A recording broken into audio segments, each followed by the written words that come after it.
Halo teman-teman, kenalin aku Zafira Azahra Putri Gunawan dengan NIM 24021264068. Di sini saya berasal dari kelas DKV 2024D. Di sini aku mau bahas estetika. Oke, sebelumnya teman-teman tahu gak sih apa itu estetika? Atau kebanyakan taunya kayak patung-patung atau lukisan-lukisan yang biasanya kalian lihat di museum?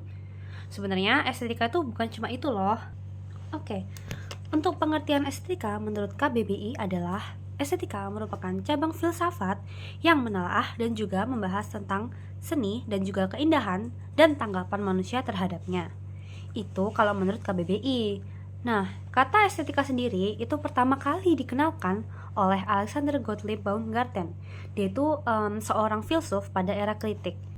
Nah, asal kata estetika itu sendiri berasal dari bahasa Yunani, yaitu estetis yang artinya persepsi.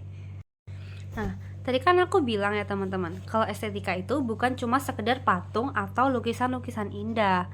Tapi, estetika itu juga bisa berupa barang-barang yang ada di sekitar kita loh. Contohnya kayak gelas, terus lampu, atau mungkin HP kalian sendiri. HP kalian yang mungkin sekarang lagi kalian pegang. Nah, itu juga merupakan salah satu objek estetis loh teman-teman. Seperti yang kita tahu, fungsi ponsel itu adalah sebagai sarana komunikasi dan juga penyebaran informasi. Contohnya untuk menghubungi sanak saudara, ataupun sebagai media pembelajaran karena kita bisa mencari berbagai informasi yang ada di internet melalui ponsel itu sendiri teman-teman. Nah, di sini aku bakal ngebahas HP itu sendiri sebagai objek estetis. Spesifiknya ada di HP merek Samsung. Nah, kita sekarang masuk ke sejarah Samsung. Samsung sendiri merupakan sebuah perusahaan yang dibangun pada 1 Maret 1938 oleh Lee Byung-chul. Perusahaan ini berbasisnya di Korea Selatan ya. Yang kita tahu sekarang, Samsung itu kan sebuah perusahaan elektronik ya, kayak teknologi dan elektronik. Tapi dulunya tuh Samsung adalah perusahaan yang berkutat di bidang perdagangan.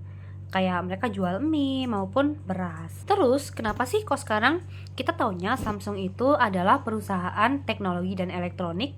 Itu karena pada tahun 1960-an mereka mulai terjun ke dunia teknologi dan juga elektronik dengan merilis TV hitam putih. Dengan rilisan tersebut menjadi langkah awal Samsung masuk ke dunia elektronik. Nah, dari situ akhirnya kita tahu sekarang Samsung adalah perusahaan besar di bidang teknologi dan juga elektronik. Akhirnya Samsung merilis telepon genggam pertamanya pada tahun 1988. Bentuk telepon genggamnya itu kayak gini ya guys. Jadi dia bentuknya kayak persegi panjang, terus tebel banget, dan juga layarnya kecil-kecil banget ya guys. Jadi di situ cuma bisa nunjukin angka, nggak bisa kayak sekarang yang kita bisa browsing-browsing. Setelah itu, pada tahun 1994, Samsung merilis ponsel keduanya. Nah, bentuknya itu kayak gini ya. Jadi, ponsel kedua ini sebenarnya nggak beda jauh bentuknya sama yang pertama tadi. Di sini dia cuma lebih kecil, tapi tombol-tombolnya masih banyak dan juga layarnya tetap kecil. Cuma dia emang nggak sebesar telepon yang pertama aja sih. Bisa lah dimasukin ke kantong. 10 tahun setelah Samsung merilis telepon genggam pertamanya, mereka mengeluarkan telepon genggam baru yang bentuknya kayak gini. Nah, ini telepon genggamnya bisa dilipat ya guys. Jadi ini adalah produk pertama Samsung yang telepon genggamnya bisa dilipat dan dimasukin ke saku. Jadi akan lebih memudahkan. Tapi di sini masih banyak tombolnya dan juga layarnya masih kecil. Nah, perkembangan pesat terjadi pada sekitar tahun 2000-an, tepatnya pada tahun 2009, di mana Samsung mulai merilis ponsel yang seperti ini. Nah, di sini kita bisa lihat bahwa layar dan juga tombolnya itu berbeda ya teman-teman. Di sini layarnya lebih besar daripada tombolnya, tidak seperti ponsel-ponsel yang sebelumnya. Namun, di sini masih tidak berbeda jauh ya desainnya, hanya terdapat pada layarnya yang lebih besar saja. Barulah pada tahun 2010 Samsung merilis ponsel yang bentuknya seperti ini. Di sini sudah tidak ada tombol-tombol yang seperti handphone-handphone sebelumnya, tapi hanya terdapat tombol home di tengahnya.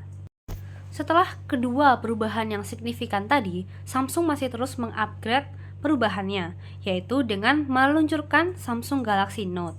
Di sini Samsung menambahkan sebuah pena yang nantinya bisa digerakkan di layar tersebut. Namun, bentuknya secara keseluruhan masih sama seperti, kurang lebih mirip seperti ponsel Samsung yang dirilis pada tahun 2010.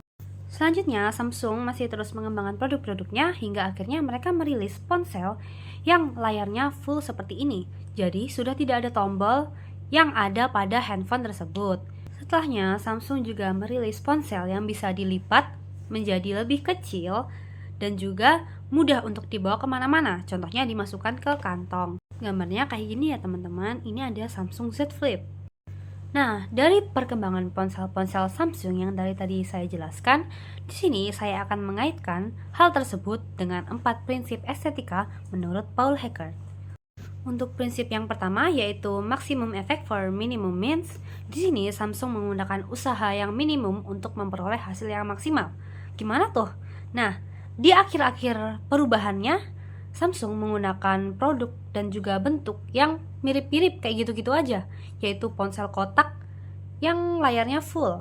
Jadi di sini Samsung tidak banyak mengubah bentuk ponsel itu secara keseluruhan, namun mereka menambahkan fitur-fitur baru serta mengupgrade software-softwarenya sehingga nanti pembeli akan lebih tertarik. Di sini Samsung tidak perlu repot-repot untuk memikirkan desain ponsel yang baru, namun mereka hanya tinggal mengupgrade fitur-fiturnya sehingga nanti orang-orang akan tetap mau membeli ponsel Samsung yang baru dirilis. Untuk prinsip yang kedua yaitu ada unity and variety. Di sini Samsung memiliki banyak produk, namun produk-produk dari Samsung itu sendiri kurang lebih sejenis ya teman-teman bentuknya. Di sini logo Samsung selalu diletakkan di belakang. Dan juga desain dari user interface Samsung rata-rata mirip semua ya teman-teman. Jadi dengan melihatnya saja kita bisa tahu kalau ini tuh produknya Samsung. Walaupun bentuk dari walaupun nama-nama produknya itu beda-beda. Untuk prinsip yang ketiga yaitu ada MAYA, yaitu Most Advanced Yet Acceptable. Nah, tadi kan Samsung udah mengupgrade ponselnya ya dari tahun ke tahun, tapi upgrade-upgrade yang dilakukan oleh Samsung itu sebenarnya nggak berbeda jauh loh dari ponsel-ponsel yang sebelumnya. Contohnya dari ponsel yang pertama ke yang kedua. Ponsel yang pertama tadi kan bentuknya persegi panjang, terus banyak tombolnya, terus layarnya kecil. Nah, ponsel yang kedua juga kurang lebih mirip kayak gitu kan teman-teman. Cuma bentuknya dia emang lebih kecil aja. Tapi layar sama tombol-tombolnya itu masih tetap sama. Nah, perubahan signifikan itu cuma terjadi pada Samsung yang layarnya lebih besar tadi. Namun, itu kan nggak langsung secara drastis berubah menjadi ponsel yang full screen. Tapi, Samsung masih tetap menyisakan atau memberi sebuah tombol di bawah agar orang-orang itu tidak terlalu kaget dengan perubahan yang dibuat oleh Samsung itu sendiri. Yang terakhir yaitu prinsip keempat adalah optimal match. Di sini, di ponsel ini kita bisa menggunakan indera peraba kita untuk mengoperasikan ponsel ini sendiri. Kemudian, kita juga bisa mendengarkan suara dari ponsel yang kita pegang ini menggunakan indera pendengaran kita. Selain itu, menggunakan indera penglihatan kita bisa melihat apa yang ditampilkan oleh ponsel ini sendiri. Jadi, di sini dengan menggunakan banyak indera, kita bisa menggunakan ponsel ini. Oke, dari penjelasan saya tadi, Samsung itu merupakan utility atau significant sih? Nah, menurut saya sendiri, Samsung itu merupakan utility. Karena dengan memiliki ponsel ini, kita bisa mendapatkan kegunaannya, kita bisa memanfaatkan ponsel ini untuk sarana komunikasi, kemudian untuk mencari informasi, dan juga sebagai media pembelajaran. Jadi menurut saya Samsung itu termasuk ke utility ya teman-teman. Selain itu, ponsel ini juga desainnya selalu mengikuti perkembangan zaman karena untuk menyesuaikan kenyamanan dari penggunanya agar nanti lebih mudah digunakan dan dibawa kemana-mana. Nah, jadi itu tadi merupakan penjelasan saya mengenai estetika terapan terutama pada ponsel Samsung. Kita bisa simpulkan bahwa sebenarnya estetika itu bukan hanya sekedar lukisan-lukisan yang kita lihat di museum, tapi objek-objek yang ada di sekitar kita itu juga merupakan estetika. Oke, itu saja penjelasan saya tentang estetika terapan pada ponsel Samsung.